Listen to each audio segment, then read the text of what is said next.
Hola, sean todos bienvenidos a su curso de cálculo integral. Hoy vamos a hacer una pequeña introducción acerca del por qué o cuál es la necesidad de tener un curso de cálculo integral y cuáles son los problemas que eventualmente se pueden resolver a través del cálculo integral. Consideremos para ello la siguiente situación.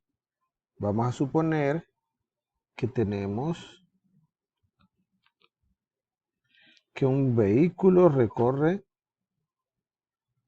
desde A hasta B, digamos que son ciudades, desde A hasta B, una distancia D. Y que para hacerlo utiliza un tiempo T. ¿Está claro? ¿Cuál es el primer problema o la primera pregunta que se nos viene a la mente? Bueno, o la pregunta natural.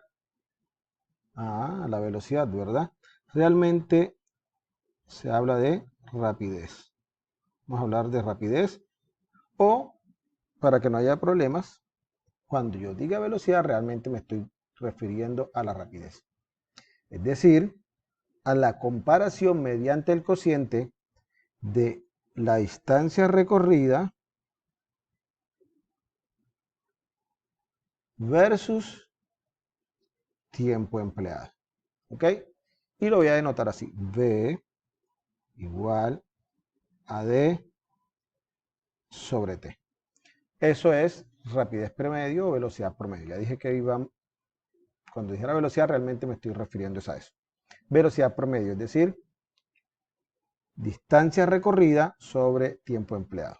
Ahora vamos a hacer lo siguiente. Vamos a suponer que la distancia recorrida la vamos a llamar y T, tal cual como está ahí, el tiempo empleado. ¿Está bien? Entonces, si analizamos, por ejemplo, aquí, justo aquí, como esta es la distancia recorrida, esto sería un delta de X, es decir, una porción de X.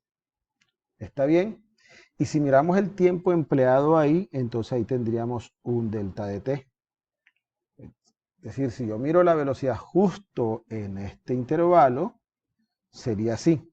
Un delta de B sería delta de X sobre delta de T. ¿Está bien? Ok, pero esto, ojo, no es más que una comparación mediante el cociente de dos magnitudes. ¿Cuál es? Distancia recorrida con tiempo empleado. ¿Listo? Entonces, decimos que es velocidad promedio porque realmente estamos mirándolo en un intervalo muy amplio.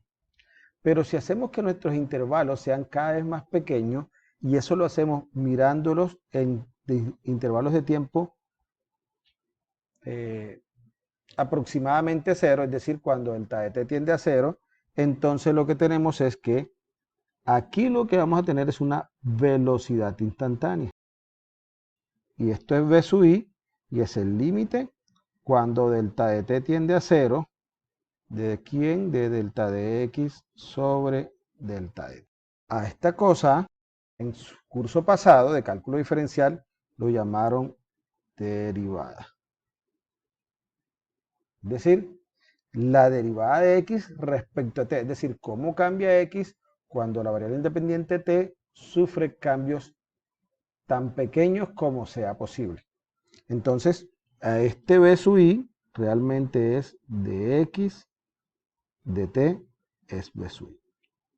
En pocas palabras, en el curso de cálculo diferencial aprendimos a estudiar la variación y el cambio.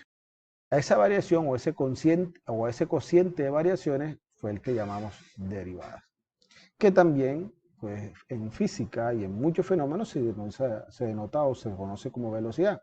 Por ejemplo, si tú comparas cómo cambian los costos cuando cambia la producción, es decir, la cantidad de número de artículos, es la velocidad con la cual están creciendo o decreciendo los costos. O cuando miras cómo crece la población respecto al tiempo, tú lo que estás mirando es la velocidad o la rapidez con la que está creciendo la población. Entonces, ese era el problema que nosotros estábamos resolviendo. un problema de velocidad, calcular la velocidad. Esto lo podemos hacer más complejo, pero en este momento no nos interesa. Entonces, miren que si yo tengo la velocidad, puedo representarla por dx, dt, variación de x respecto a la variación del tiempo. ¿Está bien? Pero resulta que yo ahora tengo un problema distinto y es, bueno, ¿qué pasa si yo conozco la velocidad y conozco el tiempo? ¿Cómo hago para saber cuál es la distancia recorrida? Entonces, si uno mira aquí, así haciendo un simple despeje matemático, es decir, haciendo algo muy superficial, uno diría, resulta que x representa el desplazamiento o la distancia recorrida. Entonces, si yo después aquí me quedaría que dx es v por dt. Recuerden que la velocidad es una función que depende del tiempo, es decir, yo puedo decir que v es una función que depende de t. Por lo tanto, en este lado de la igualdad, la variable es t. Entonces, miren que basta multiplicar velocidad por tiempo y encontraríamos espacio. Ojo, así diciéndolo de la manera más simple, sin complejizar la cosa. Pero tenemos un problema y es que aquí estamos hablando de un diferencial de la distancia, no de la distancia. Entonces, ¿cómo podríamos resolver este problema si conozco la velocidad y conozco el tiempo, hallar la distancia?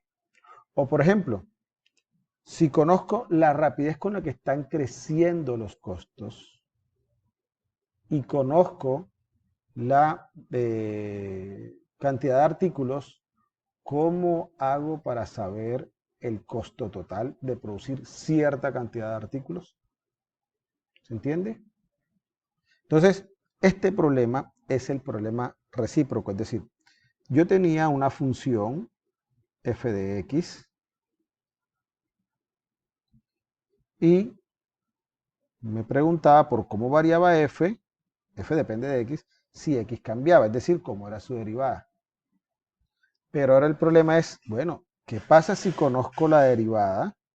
Si conozco la derivada, vamos a suponer que ahora la derivada es f grande, entonces, ¿quién es f de x? Es decir, ahora podríamos hablar, como estamos regresándonos, de antiderivada y vamos a dejar esa palabra por ahí en remojo. ¿Sí? Dada una función, ¿cuál es su derivada? Dada la derivada, ¿cuál es la función? Es decir, ¿cuál es su antiderivada? Entonces, este es el problema que se resuelve con cálculo integral. En pocas palabras, supongamos que conocemos la rapidez con la que está creciendo la población respecto al tiempo. Entonces, la pregunta que se quiere resolver es, bueno, bajo esas condiciones, ¿cuál sería la población dentro de un tiempo determinado? ¿Sí?